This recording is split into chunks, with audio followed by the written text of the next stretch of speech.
Hi, today we will discuss on outcome-based education. Let me title this lecture as Overview of Outcome-Based Education. First, the idea is what is something like outcome?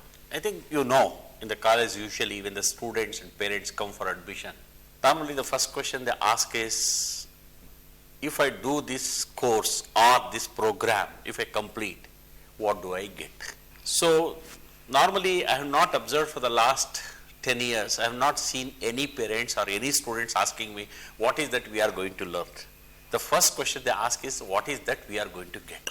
Correct? What kind of job that they are looking for? This is what exactly they are looking for. So one way you can say that is the outcome they are looking for.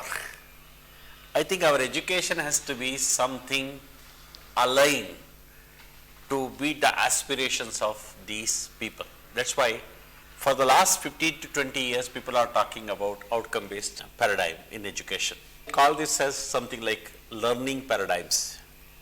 You know, the purpose of attending university is anybody comes to a university for learning.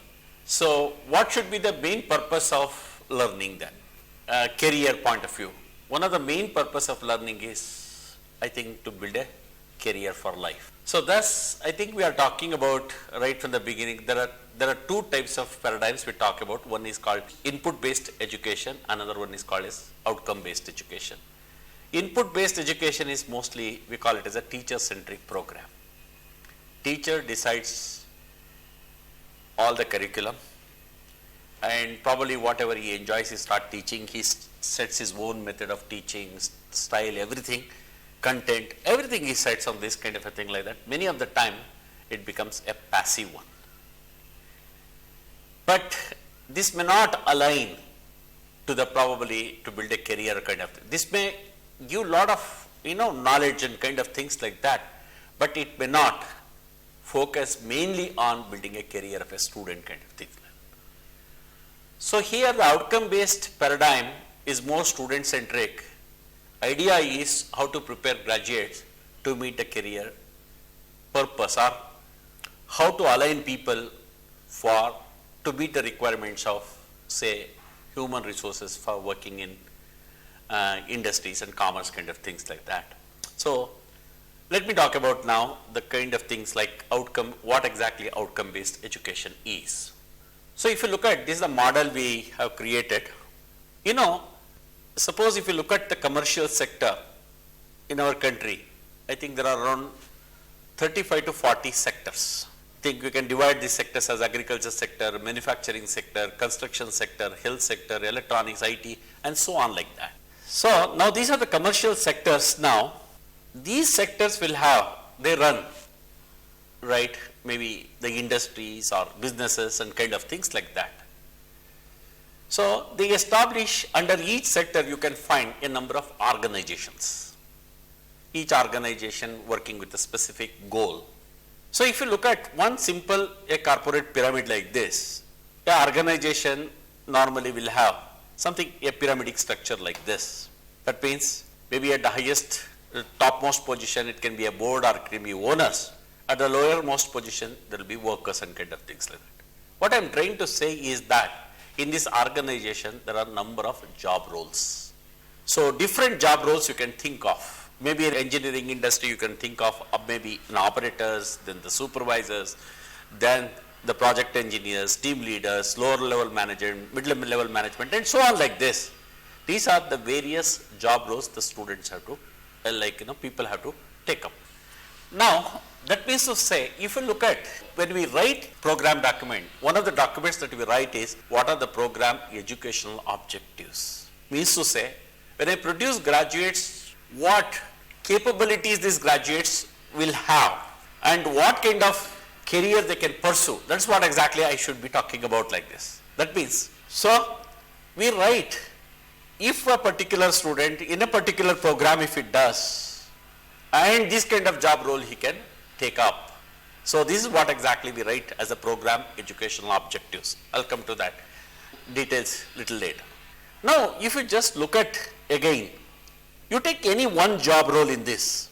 Each job role requires certain amount of knowledge and understanding of the domain. Then It requires cognitive abilities. It requires critical and analytical thinking and problem solving skills. And there should be practical skills and transferable or life skills.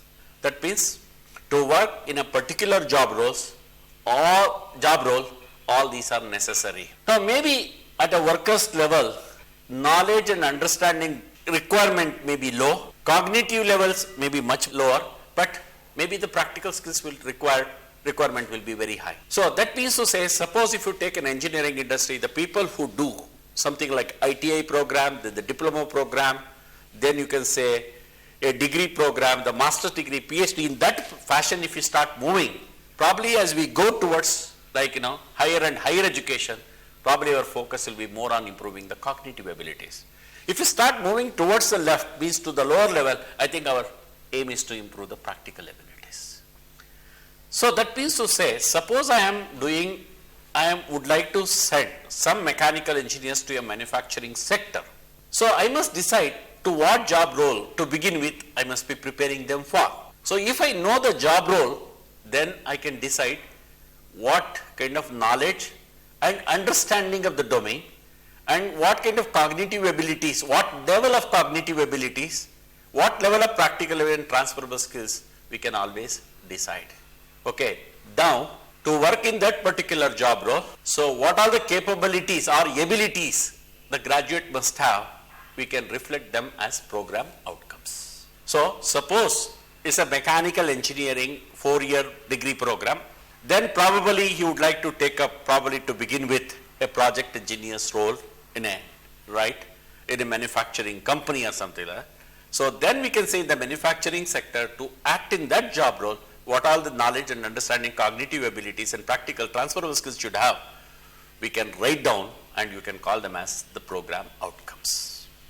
So thus there are normally we have standardized for degree programs around 12 such program outcomes. What all the abilities they must have and kind of things like that. I'll discuss those in detail. Once we know the program outcomes, to achieve these program outcomes, what are the courses we must have? A student, all-round development of a student requires 3 important learning domains, right? He must specialize or he must acquire 3 important learning, you can say domains or something like that. So what are these domains we can call them as? You can call it as a cognitive domain, affective domain, and another one is the psychomotor domain. This reflects same as whatever I have said over here, correct? That means to say, to achieve this, when I am developing the courses, we must develop courses which will focus on developing the cognitive side, some courses to develop the affective domain, and some courses to improve the psychomotor skills. That becomes the complete curriculum package.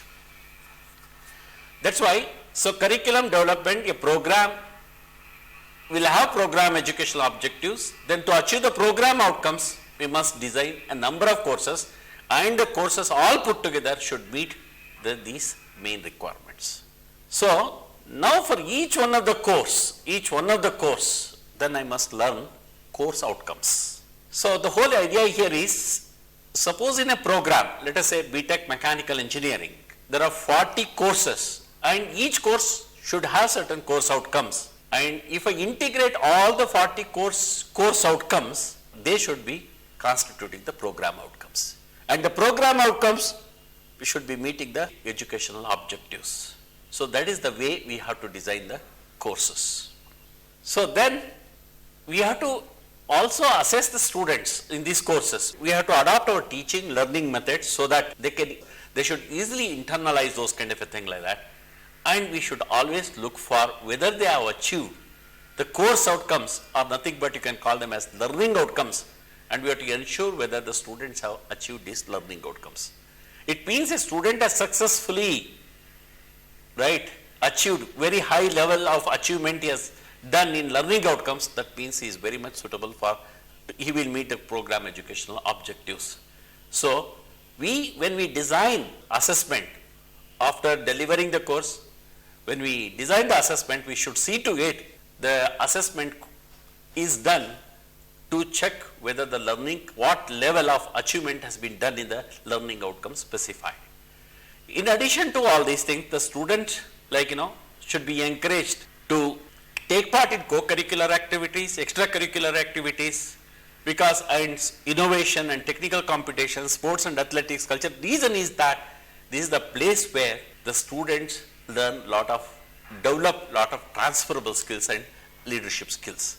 So that is nothing but the transferable skills. Not only in the classroom we should impart, we should provide sufficient opportunity for them to develop the transferable skills. So once they have these knowledge and understanding, cognitive ability and practical and transferable skills at that level to meet that job role, we can say that they are prepared for the industry to work for that job role. So that's how they can come out of this here. Now in future, if there is any change that happens, technological change or any change that happens in that particular sector, automatically the knowledge requirement, understanding requirement, cognitive ability requirement, practical skills, these will change.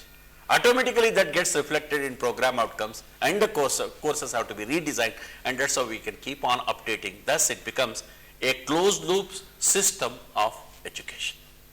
Now, whenever we start a program, let us look at, I want to prepare agricultural graduate. I must start graduates for agriculture sector. I will start BSc agriculture program. Develop, engineers to work in manufacture. I may start BTech, mechanical, automotive, aeronautics, and so on kind of thing. So I want to prepare graduates for construction sector. Maybe I start BTech civil engineering. Similarly, health sector, I may start a pharmacy program, I may start a nursing program, a physiotherapy program, and so on like this. This is the way we look at the sector, human resource requirement, accordingly we develop the programs. So whenever we are developing the program, what is that, how exactly we should start developing the program? So here I will show you a program document sample. You look at this program document sample. This is for BTech mechanical engineering. So department offering will be this thing, and who is the head of the department, which faculty it belongs to, who is dean of the faculty. The reason is that here we are trying to, this document ownership will be with the dean of the faculty as well as the head of the department. That is the reason this column is right to assign the ownership. This has been done. Now we write down the program overview. Means what is this program? Correct. What are the kind of human resource requirements are there? What are in this sector? So all these kind of things comes in the program overview. So at the end of the program overview, then we write the program educational objectives. So here you see in the program education objectives, to prepare the students to be mechanical engineers to work in economy sectors like manufacturing and services, act as administrators in public, private, government organization or business administration, or entrepreneurs with further training and education, or pursue master's and doctoral research degree to work in colleges, universities as professors or as scientists in research establishments. So these are what I call it as a program educational objectives. You can write as many educational objectives as you require. So this gives an indication, if at all, if it completes a BTech mechanical engineering program, what kind of opportunities, career opportunities he or she will have. That's what exactly it indicates. So if you go back to this kind of a thing, so which are all the organizations that are in this field, and what are the kind of job roles that are available, all these kind of things we can indicate in the program view, so that a student before choosing the program, he'll come to know what kind of career prospects he will have, if at all, if you pursue a program in, say, BTech mechanical engineering. Then we write the program outcomes. You can see here, I have listed out around 12 program outcomes. That means to say, to work in a particular sector, particular organization for a particular job role, what all the abilities he must have. So here in the ability you can see here, if you go through in detail all the 12 abilities what we have indicated, some focus on cognitive side, some of the outcomes will be focusing more on psychomotor side, and some of the outcomes is more on the affective domain side. So that way, for the all-round development, it is not only the technical knowledge that is sufficient. As I said, knowledge, understanding and cognitive ability. In addition to that, you should have practical and transferable skills. So this is the way we have written, including all the ideas, that 12 program outcomes have been written. To achieve these program outcomes, now our job is to design the courses. Probably a 4-year program, we can think of having something like 160 credits. That means to say per year 40 credits. That means to say per semester around 20 credits. Each credit is around say 15 hours. That's the kind of thing if you look at, then you can calculate how many hours are available. Accordingly, we can design the courses. So these are all the course listing done. After the courses are done, at the end what we have to do is something like we have to map. Each course if you take, we can list out what are the course outcomes, right? CO1, CO2, CO3, these are all course outcomes. So for course 1, course 2, course 3 like that, I can go on listing for all the courses that we have designed for. And these are all the program outcomes. Now you can see that when we design the course should be partly meeting the program outcomes. A particular course if I choose, please don't be under the impression it should meet all the 12 outcomes, not necessary. Part of one program outcome, another part of one outcome, and like that. So you can meet this. But when I map course outcomes of all the courses with respect to program outcomes, the table should be complete. That means to say, after successfully completing all the courses, a candidate will be able to meet all the program outcomes. That's how we have to map them, right? This is the basic document. So one has to prepare. So one has to justify why I am starting a particular program. Is there a need for it in the market?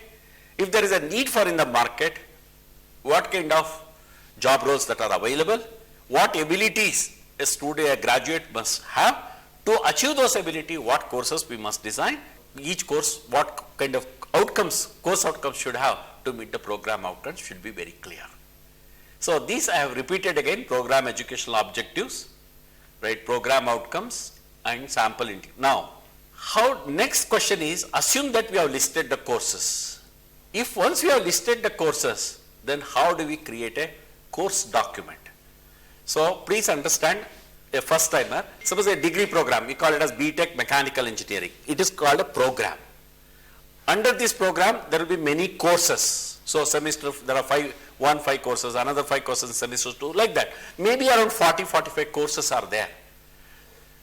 So many courses from a program. So now if you take one particular course, if you take, I think then for that course development, we have to follow certain, format. So first of all, this course, when you are formulating a course, there should be faculty and instructor details. The reason is you have to assign the ownership. Next, instruction details means what is the size of the course. Then under course details, what is the aim and summary of this course?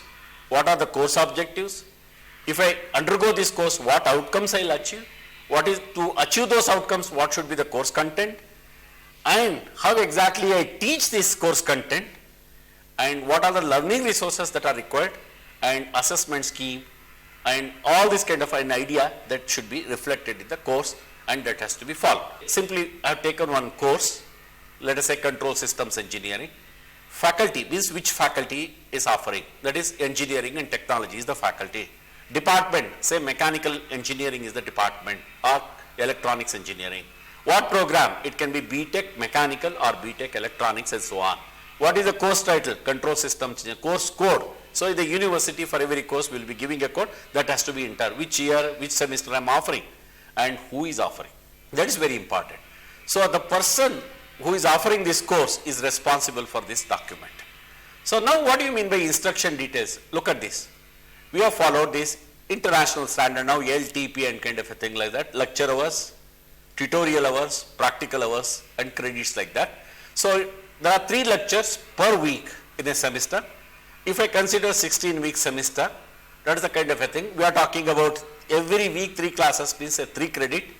So that means to say totally around 45 hours is what is to be spent for teaching this course. That means when I am developing my course content, I should see to it in 45 hours I complete this.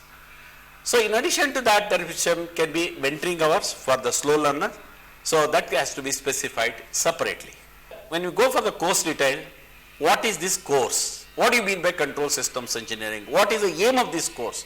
And what are the main contents it has? This is what exactly needs to be told.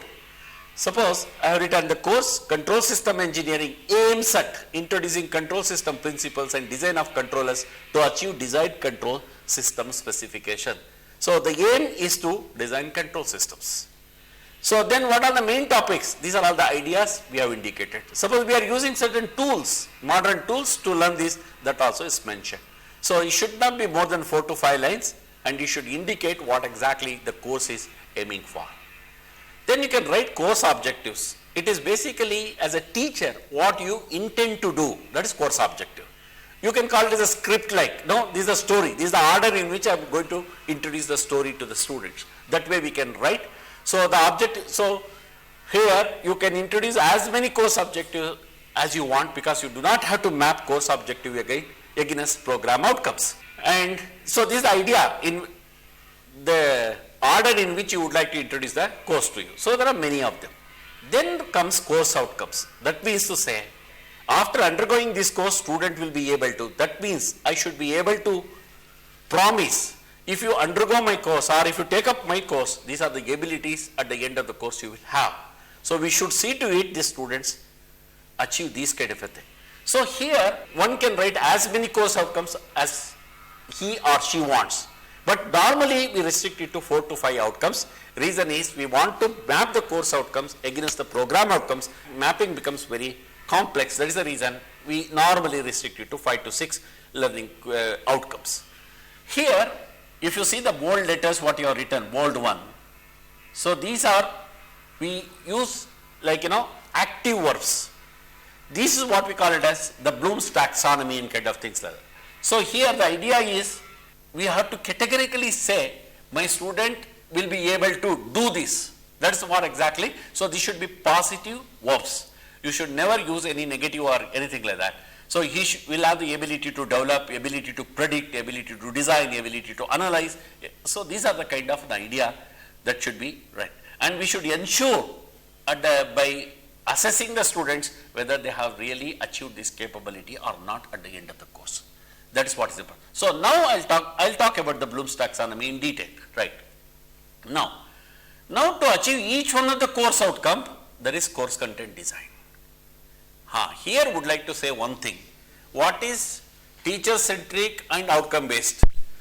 In a teacher centric, probably a teacher takes a textbook and he start teaching all the material in the textbook. But in an outcome based education, teacher must decide what outcomes his student should achieve. To achieve this outcome, what should be the course content? So it's the other way. It's not deciding the course content and doing it. And this, how do you decide the outcomes? What exactly the industry is looking for, or you can say the commercial or human resource capability requirement in commercial sector you should look at, and accordingly you must write this way. So that means to say you are deciding what kind of job role my students should be taking. To get that job, to take up that job role, what kind of capabilities they should have or outcomes they should achieve. To achieve this outcome, what should be the course content. So that way we are going. So here the teacher is deciding. Now once the course content decided, like the course material, like the information or teaching content can be drawn from various sources. That is the idea behind this thing. So then that is, once this course content is decided, then how each class can be taught. It need not be always face-to-face lecture, because now courses like the teacher knows like how exactly a particular concept, what way a particular concept is taught, a student can be made to understand very easily. Some part can be through lectures, maybe he can use videos, visiting industry, or it can be some student activity. So various pedagogical methods can be adopted, so that, because now it's basically you have to understand, it's a small university.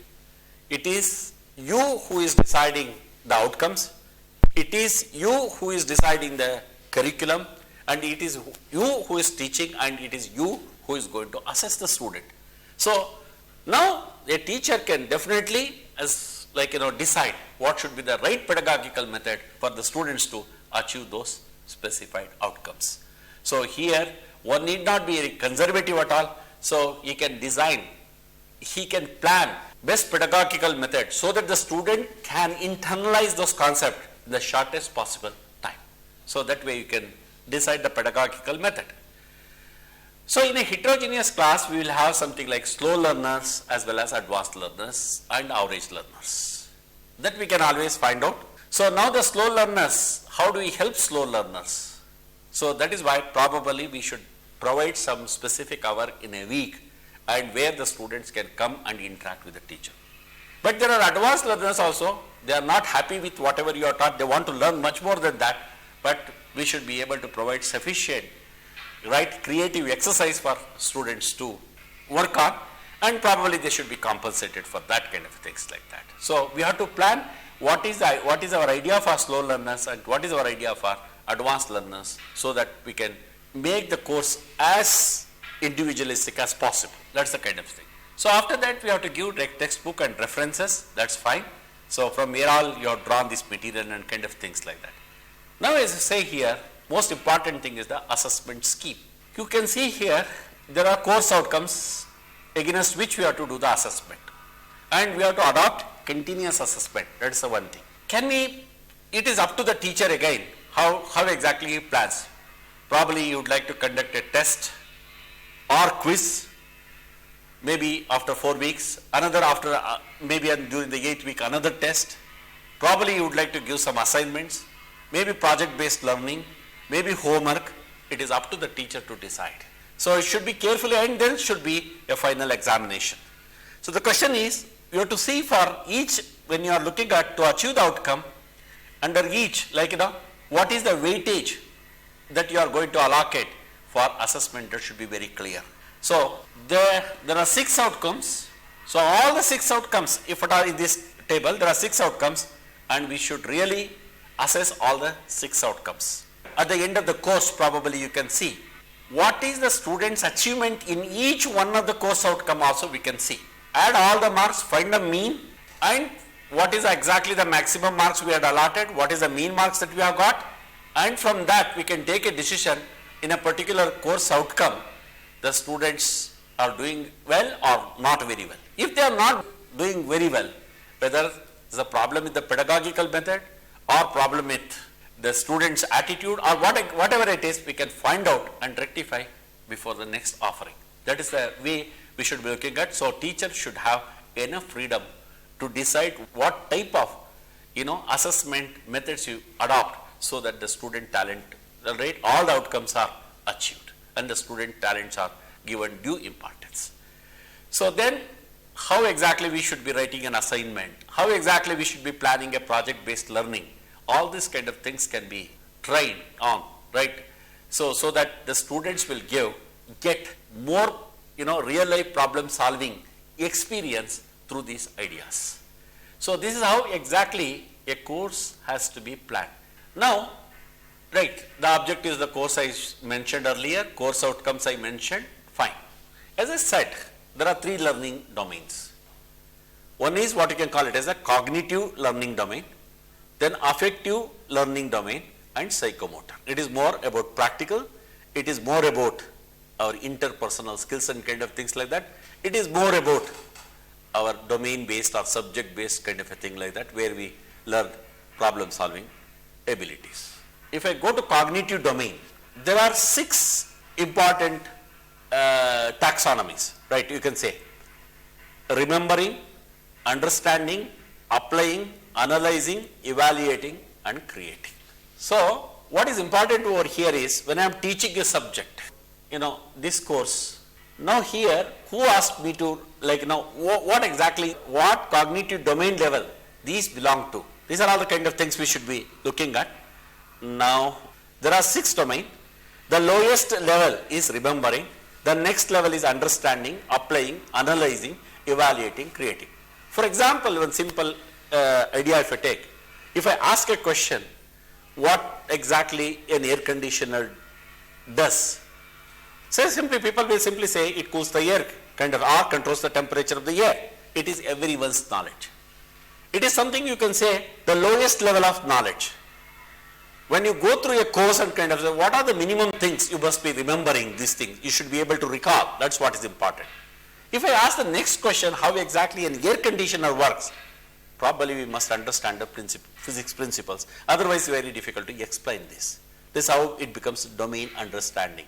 Here all the physical laws, we learn the required mathematics we require. So we start understanding the subject kind of a thing like that. Basic concepts, principles, all these things we understand. After that, what we do is we can apply. So lower level apply probably how to solve simple problems, correct, using this understanding is a kind of things like that. So once we get this applying an idea, after that, suppose I want to do a real life bigger project kind of a thing like that. Now, whatever understanding, whatever applying ideas we should be having, in a bigger way, we can collect the data, whether we can analyze those kind of a data and draw some kind of a knowledge out of it, conclusions kind of things like that. So, for example, in the mechanical engineering or something like that, a machine has to be built for a purpose. So, we are not going to build a machine in the beginning. So, we make the drawings of those machines. Probably we can make engineering analysis using maybe finite element techniques and kind of things like that. From the analysis results, we can find out whether the machine can take the load, not load, or many other simulations we can find out whether it is going to work or not. These kind of analysis also we carry out. Probably the next thing is make a simple model and evaluate what we are doing is going to work or not. Once that is done, probably we can go for the final creation. In a class atmosphere, most of the time we focus on, remembering and understanding maybe a lower level problems, lower level applying kind of an idea. So now the question is, through assignments, probably through this project based learning, we can always expose students to the real life problem solving kind of a thing like that. Because an engineer will not be solving the kind of problem what we will be solving in the class. He will start solving something maybe the concept remains the same, but the kind of problem that he will be handling will be very different. So the idea is that we should see to it in the university level, the student move from this level to this level so that he will be able to achieve what exactly he should be doing in his career and all that. Now the question is, when we are assessing the students, what level of assessment we are doing, whether we are setting questions here or here. So it all depends upon the what taxonomy that we use. Suppose if I set a question using the word, maybe define, identify, describe, label, that means I am at the lowest level. Right? These are all minimum things they must be able to recall or remembering and kind of things that. So this is the lowest level. Maybe the next level, understanding, explain, describe, interpret, paraphrase, summarize. These are the kind of words that I am using, means they are in the second level. Now I am able to calculate and solve some problems and all that. I am doing some applying. Maybe experiment complete. Next level, probably as I mentioned earlier, I want to solve real big problems and I collect the data, I model the data, I start solving those kind of things like that. I start analyzing and start drawing conclusions or something like that, knowledge drawing. So that is the fourth level. Fifth level we call it as evaluate and the create kind of a thing, the ultimate one kind of a thing. So when we are teaching students at the first year level, maybe first semester, second semester, third semester, probably our focus should be more on these things. Correct. As we move towards maybe third semester, fourth semester, fifth and onwards, you should be moving towards that. By the time we come to final year, probably our focus should be more on these kind of ideas. So we should not be, while framing the curriculum, we should not be talking about design, create, all kinds of an idea in this place. Or we should not be at the postgraduate level, we should not be focusing more on these kind of ideas over there. That's how exactly we should be taking students from the lowest possible level of cognitive abilities to highest possible level. Suppose when I develop a course for, let us say, a course in thermodynamics which is meant for third semester, you can look at the kind of outcomes I have written. I use the word explain, state, calculate, differentiate and calculate. These are the kind of words that I have used. If you look at the Bloom's taxonomy, you see here, state, explain, solve, calculate, all come within this. But when I am teaching, suppose a subject like control systems engineering, which is mostly for 6th semester, look at the outcomes used here, develop, predict, design, analyze, so much higher level. So that's how a teacher has to plan to which class of students is teaching and what program, what course is developing. Based on that, carefully this has to be planned.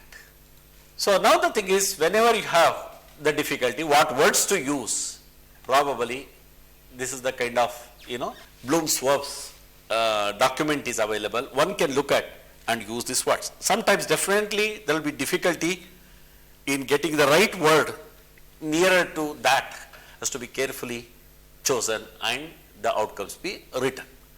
And when you are setting the question papers, again use the similar words, right, Bloom's words, and you have to set the questions. Similarly, when you are setting a laboratory exercise or something like that, probably you have to use words from the psychomotor domain. Suppose you are talking about something like, a communication skill program or a leadership program or anything like that, probably from the, affective domain, you have to choose the words and formulate the outcomes. So now the whole idea here is, I would like to summarize this way. So as I mentioned, there is a program overview. That means what is the rationale behind offering a program. By undergoing this program or investing in this program, what educational objectives I can achieve. To achieve those educational objectives, what abilities I must have, those are program outcomes. To achieve these program outcomes, there will be course outcomes.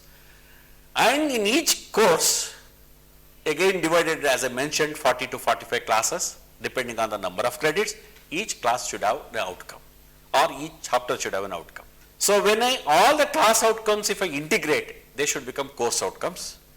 If I integrate all the course outcomes, they should become program outcomes, and then we meet the program educational objectives. So that is the idea behind this. Now the question is, let me take a typical course, how exactly we can do this. So I'll take about thermodynamics, engineering thermodynamics. So first thing is, I have given the course details like this. Which campus is offering? OK, PESU, Electronic City campus, Mechanical Engineering Department. This program is for BTech in Mechanical Engineering, course title Engineering Thermodynamics. Course code I have not written. It is available in the university document. So it should be written there. So second year, third semester, and who is the course tutor? Okay. Then which year? So here there are 3 lectures and 1 tutorial. Accordingly, it's a 4 credit course. That means here something like, if you take 15 into 3 is going to be 45, another 30 hours. So almost that's the kind of time that we should be spending for completing this course. So I written a course summary. This course, Engineering Thermodynamics, aims at introducing heat and work interactions and principles of energy conversion. Then after that, right, what are the main topics I have written down? Then the course objectives, as I mentioned, the order in which I would like to introduce the course to the students, that is written. As I mentioned, there are course outcomes. Yes, fine. These are the course outcomes written. Then what are the course content to achieve those course outcome? What is the way I am going to teach, the pedagogy? So textbooks and assessment method. I have not completed it. We can decide that at the beginning of the course. Schedule of assessment, assignment details, project-based learning, academic integrity, policy for slow and advanced learners, and declaration. When we are making a teaching notes, we take material from various sources and we have to be acknowledging them. Now the question is, this is one basic concepts of engineering thermodynamics, the first chapter. This is what I am talking about, class outcomes. So if after completing this chapter, what exactly the student should be knowing, those kind of a thing. Again, I have used here, explain, state, compare, calculate. This is what I am talking about, use Bloom's taxonomy. This should be positive verbs and all that. While teaching, I use as many videos as possible because the best teachers' videos are available on the YouTube. You can download such videos. Things you must be remembering these things. You should be able to recall. That's what is important. If I ask the next question, how exactly an air conditioner works, probably we must understand the physics principles. Otherwise, very difficult to explain this. This is how it becomes domain understanding. Here, physical laws and the required mathematics we require. So we start understanding the subject kind of a thing like that. Basic concepts, principles, all these things we understand. After that, what we do is we can apply. So lower level apply, probably how to solve simple problems. Correct, using this understanding is a kind of things like that.